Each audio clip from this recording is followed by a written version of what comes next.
Hi friends, ఈరోజు మనం కారం బొరుగులు రెడీ చేసుకుందాం. దానికోసం నేను స్టవ్ ఆన్ చేశాను, కళాయి పెట్టాను. కళాయిలో ఒక 2 స్పూన్స్ ఆఫ్ ఆయిల్ వేసాను. ఆయిల్ హీట్ ఎక్కింది. కొంచెం పల్లీలు వేసాను అంటే క్రష్ చేసి పెట్టుకున్న వెల్లిపాయ రెబ్బలు.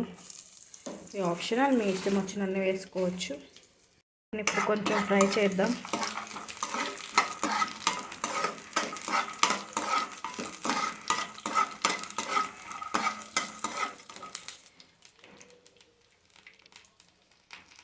చూడండి, పల్లీలు ఇలా ఫ్రై అయిపోయినాయి, కొంచెం కలర్ షేడ్ అయిపోయినాయి.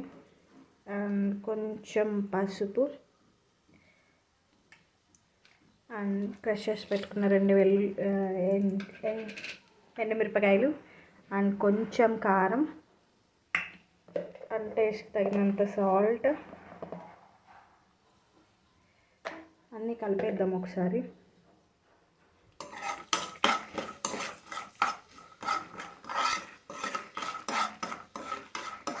కారం ఆప్షనల్, మీ ఇంట్లో ఎవరైనా చిన్నపిల్లలు అట్లా ఏమన్నా ఉంటే మీరు స్కిప్ చేసేసేయచ్చు. ఎండుమిర్చి వేసారు కాబట్టి అదే సరిపోతుంది. ఇలా కలిసిపోయేలాగా మొత్తం కలిపేశాక ఒక 1 మినిట్ కూడా అక్కర్లేదు, కొంచెం అలా లైట్గా వదిలేస్తే చాలు. కారం పచ్చి స్మెల్ పోతుంది. అప్పుడు మనం ఈ బొరుగులు వేసేసుకుందాం.